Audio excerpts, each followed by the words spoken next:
Hello and welcome to another scrapbooking process video. I'm Tracy, also known as MercyTiara, and I make scrapbooking process videos and more here on my channel. Today I am working with the Valentine's Day add-on kit. This is a page/card kit from MercyTiara Kits, and it includes 4 pieces of pattern paper. 3 of them are pattern papers, 1 of them is a solid. They're all from Echo Park. And I'm going to be scrapbooking a page today. This is a photo of Scott and I. It's a long photo. It's not 6 by 4, although it was originally printed on a 4 by 6 piece of paper. It is another size because it's shot with my phone when it was on the setting where it fills the whole phone screen. And photos end up being about 3.5 by 6 when you take them that way, unless if you crop them down or set them to fit in a 4 by 6 paper. But I kind of liked the longness of this one, the length, I guess, of this one. So I matted it in white, and then I also matted it in some of that medium pink that came as one of the solids in the Valentine's add-on. Now, this is a piece of cardstock from the cardstock add-on from the Nostalgia Kit. It's Potter's Clay, and it's my new favorite color. I've been using it as an alternative to craft all the time. I love it for a background, especially. So I'm going to be using it here today as the background. Now, one of my go-to designs for love or Valentine's themed pages is to make a giant heart and offset it so that it's hanging off the page. Just a wonky hand-drawn heart. As you can see, it's not perfect, and I kind of like it not being perfect. And when I cut it out, I have an opportunity to straighten it out a little bit since it was quite crooked. Now, the cutout version, I just cut that out of a piece of inexpensive white paper, and I'm shifting it over here to the side in the hopes that I'll have a bigger piece of scrap here that I might be able to use for a card or something. So I scooched it over to the side, and now I'm just cutting it out pretty quickly. I don't even really care if my edges are totally smooth because I will be roughing up the edges of this anyways. So I'm just using my eraser to take off any of the little pencil marks off of it. It would have been probably smarter to outline my heart on the back side of this paper so that I wouldn't see the pencil lines, but that's okay. They come off pretty easily. I want a ledge to run horizontally along my page, and so that will give my photo a home and anchor some of the other embellishments on the page so they don't feel so floaty. So I'm looking for a bold piece of paper. I came up with this from the 6 by 6 paper pad that's included in the add-on. I came up with this heart pattern. It's just, I like that it's a fairly bold red. My thought is that because it's only 6 inches and I need it to be longer, my thought is that I will connect 2 of them together to make one. Well, it'll be less than 12 inches once I overlap them with each other, and it'll fall off the edge of the page anyway, so I don't really need it to be the full 12 inches. I'm pulling out some embellishments from the ephemera pack that came with this add-on, and I'm pulling out any that might be relevant to the story I want to tell here. And so I have a bunch of them. One of them says, "Love everything about you." I have one that has that I'm actually not going to use, so I don't know what that one says. But another one that just says love. One says, "After all this time, always." I love that XOXO one, especially because it adds a touch of black to the page. And I really love when I do a page that is themed for Valentine's Day with lots of pinks and reds. I do like my photo to be black and white, and then to have black be my main accent on the page. Just love that. It's a classic Valentine's look, and I really love it. My first thought here is, see that frame that's made out of a diagonal pattern? It's behind the XOXO. My thought here is that that will hold my journaling, but I'm going to change my thought on that. I'm taking a picture because I like how everything is clustered, but I'm not going to actually end up looking at that picture, but it's there in case I ever lose my way and feel like, oh, what was I going to do again? So I'm going to overlap these. I cut them so that the pattern was mostly the same. It's not perfect, but I'm going to make it so that you don't really see where the seam is. I'm using my Graphic One Sakura pen. This is like the Micron pens, but it's a thicker tip, and I'm going to use it for this one, but it turns out this is not thick enough. I really want this frame to have a very bold presence on the page, and I feel like it kind of has to because there are so many of those embellishments over there, and they are sitting on that fairly busy pattern paper that the heart is, and it just feels like it's going to get lost if I don't give it some presence. So I did switch markers. So I'm using a Faber-Castell Pitt pen. I'm using the brush tip one, and the brush tip allows you to get a fairly heavy line, as you can see. I'm also cutting off the little perforation marks on these die cuts. Some of them come with little perforations, so just taking that off. Now that is nice and bold. And I'm looking for some lined paper here, and I'm thinking this isn't lined, but oh no, that's too much. It was a gingham, and I want some lines to do my journaling on. And then I thought, well, I could just do it on white paper and draw some lines. And then it occurred to me, I want to make a shaker. So I have these buttons galore, little tiny heart buttons, and they came in the Valentine's add-on. I have to decide what I'm going to put in front of the little buttons in my shaker card. I thought about vellum for a second, but then I thought it would cover up too much of those pretty goodness. And so I grabbed a piece of acetate. This is just an overhead transparency that I keep in my craft room. So I just cut off a little piece of it. And what I really love about those hearts is that they remind me of the little cinnamon hearts that you get at Valentine's Day. I don't love those hearts, those candies, but they certainly are a classic Valentine candy.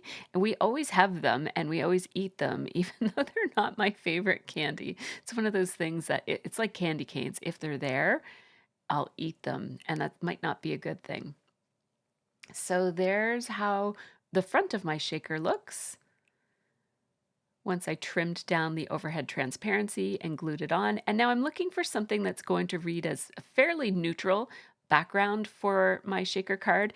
And I'm making a mistake here. I'm actually not noticing that the hearts this is a tiny little tone on tone heart pattern, and the hearts are going sideways. And I want this shaker card to be vertical, not horizontal. So I had to cut another little piece of that, do the same thing all over again. It's a good thing I love paper crafting. There we go. And we'll just get rid of all of those little bits and put them in my garbage. And now I'm going to use some foam adhesive to pop up my shaker from the back to give some space for my little hearts to hang out. Now I have these foam tapes, these little foam squares on hand. We actually sell these in our shop. And so I had a few on hand. I have a ton of different foam adhesive types. And so just use whatever you have. You could even use some fun foam and cut it down to size and just glue it on both sides. You could also use this big roll of tape if you have one of those as well. That big roll of tape is not as big as these. I'm using the 3mm American Crafts foam tape, and it is very tall. It's taller than that Scotch roll of tape. I think you'd have to double up the Scotch. I'm using the larger squares and I'm cutting each one in half and just running it along, and I don't want any holes in it. So there's a little tiny piece right here. Sorry, I'm partially off screen, but there's a little tiny piece here and I cut the piece too small, but there we go.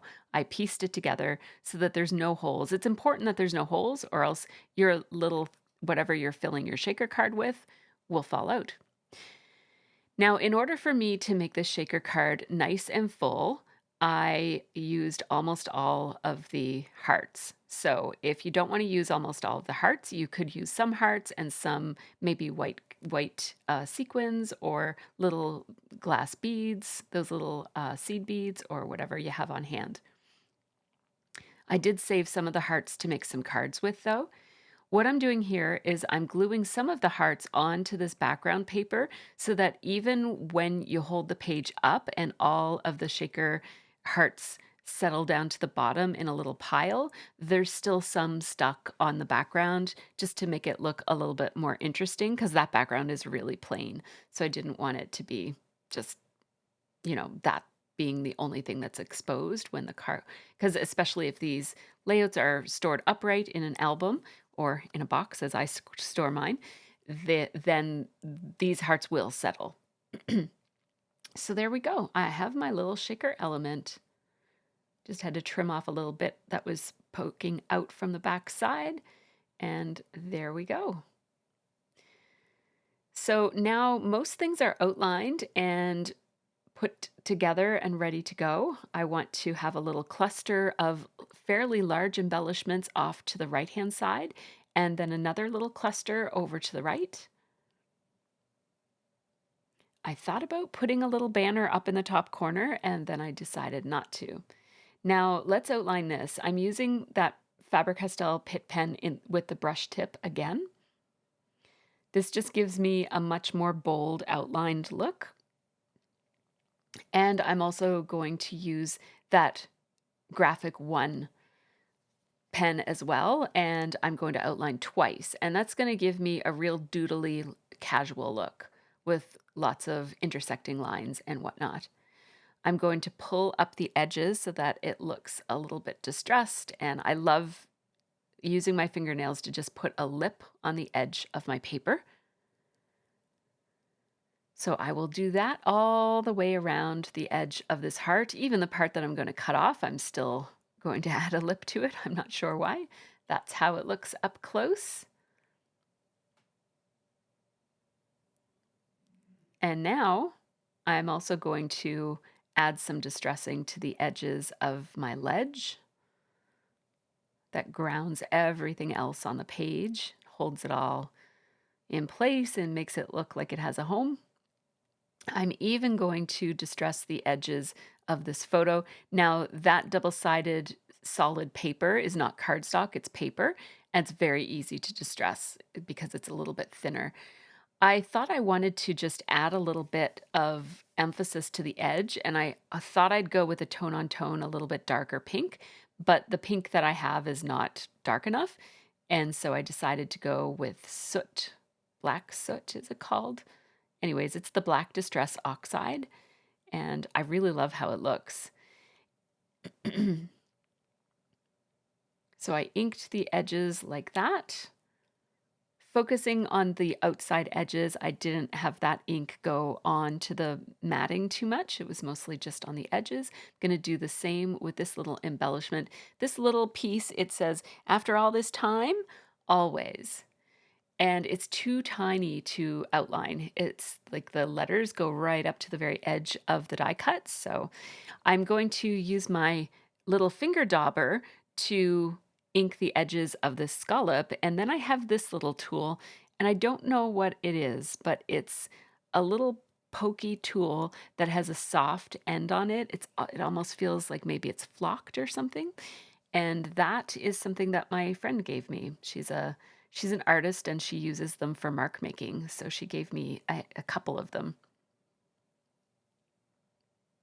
If you know what it is, let me know in the comments. I'd love to be able to say what it is whenever I use that thing. 'Cause I've tried Googling it and it's hard to Google something that you don't know the name for. So I'm just going to use my regular ATG to stick that heart onto my background, and then we'll just trim it off. I'm not being too particular about where it is. I know that I'm going to like all these things wherever they land on the page. They don't have to go back exactly where I had them the first time.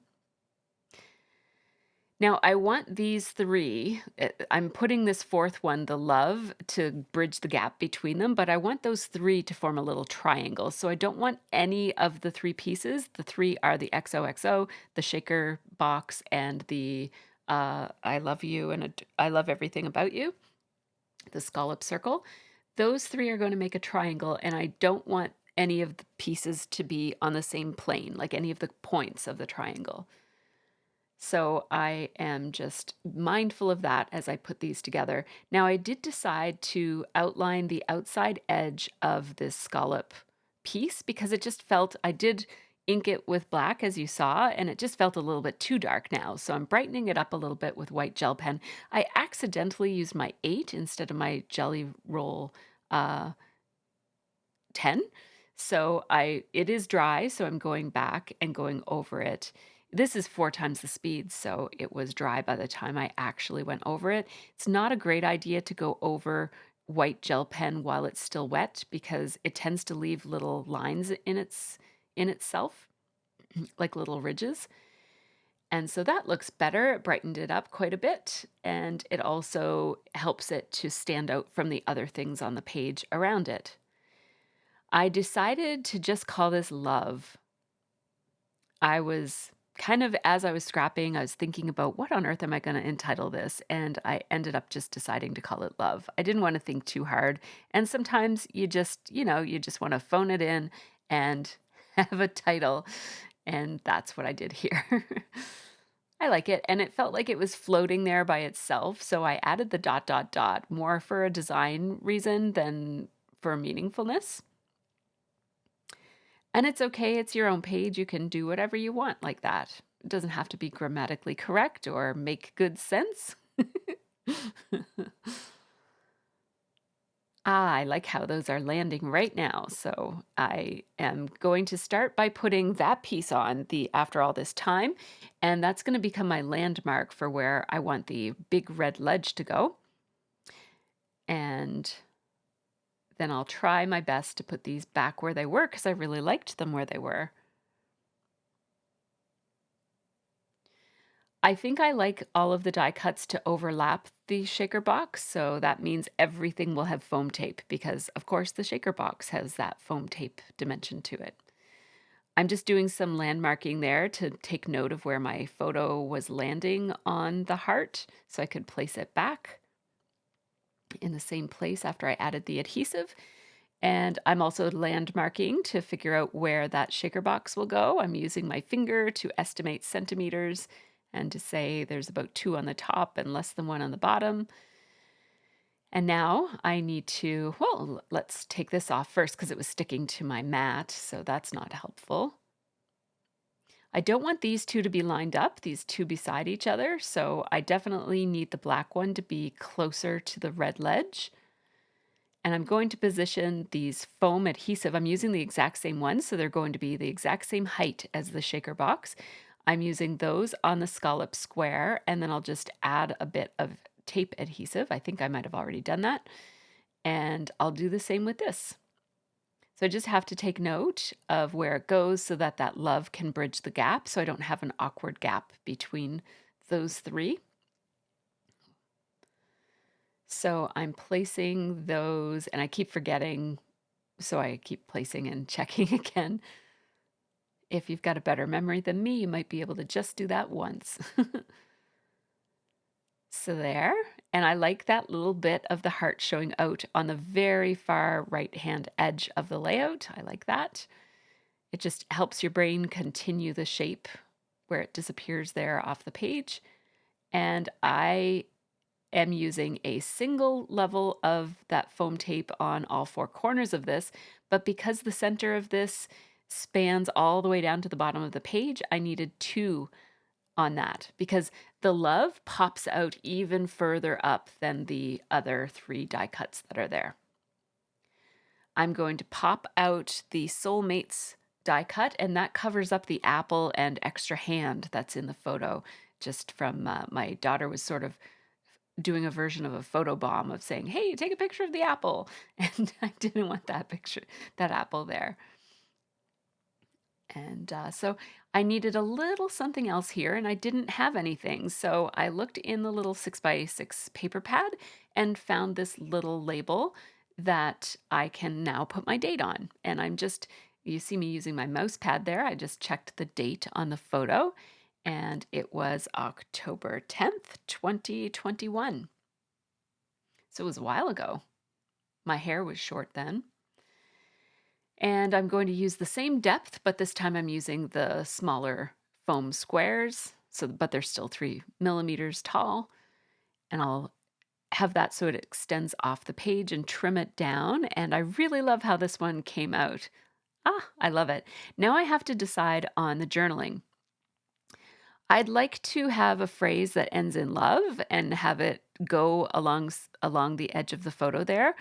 but I could not think of anything for the life of me. I even flipped through the 6x6 paper pad just to have a look at what other phrases were there, but none of them really ended with love.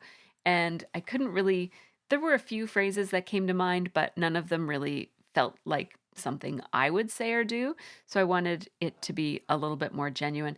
So I'm going to do my second idea for journaling, which is to put some journaling lines here with my journaling line template. And what I'm going to write here is I just put the lines in pencil and then I'll go over them in my pen.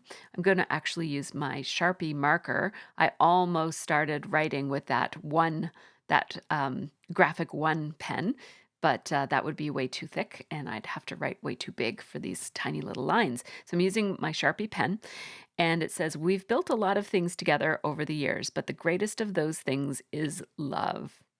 Aww. I'm going to go back and underline exactly where the lines are already drawn. There was a little gap there, so I put two little tiny hearts in the little gap just to fill out the last line of the journaling. There's one little spot where my outline with the marker dipped down a little bit and there was some pencil showing, so I used my eraser there to cover that, to erase that pencil line. And it feels like it needs something else. It's just a little bit too clean. Now, if you love a clean, simple look, this is a good place to stop. But I felt like it needed something else. And I thought what it needed was a little bit of white sprinkles, but I was wrong. So you're going to see me make some white sprinkles and sprinkle them and then realize that that really almost adds nothing to the page. So I had to do something else.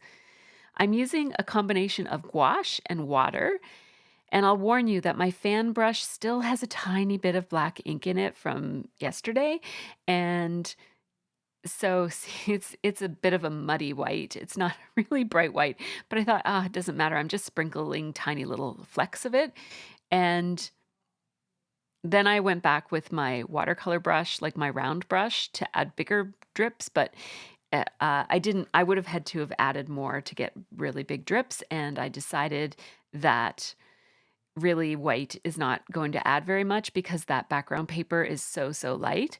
If that background paper was classic craft, the white would have made more of an impact. So I just went over to my mist supply and grabbed this mist. It's Spritz by Shimmers, and the color is called Cotton Candy. I didn't want to use red splatter because sometimes red splatter can look a little bit like blood splatter, and I wanted this to look nice and lovey-dovey and not too horror movie-ish. So I went with the pink, and as you can see, it's still wet as I'm showing it here, but it looks really great. I kept it down towards the bottom so that the top is sprinkle-free. Before I share the photos, just a quick shout out to my Patreon supporters. These folks help make this channel happen, so big thanks to all of them.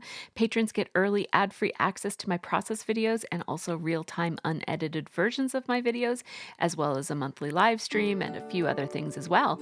So here are the photos of this one. I really love how it turned out. I don't always make a Valentine's themed page every year now that my kids are bigger, but it is really fun with all the fun lovey-dovey supplies out at this time of year. It's really nice to grab a photo and scrapbook about Scott and I because I don't get to do that very often. So here are some of the places where you can find me. The Kit Club website is also up there if you'd like to check that out. I hope that you have a really great scrappy week. Take care.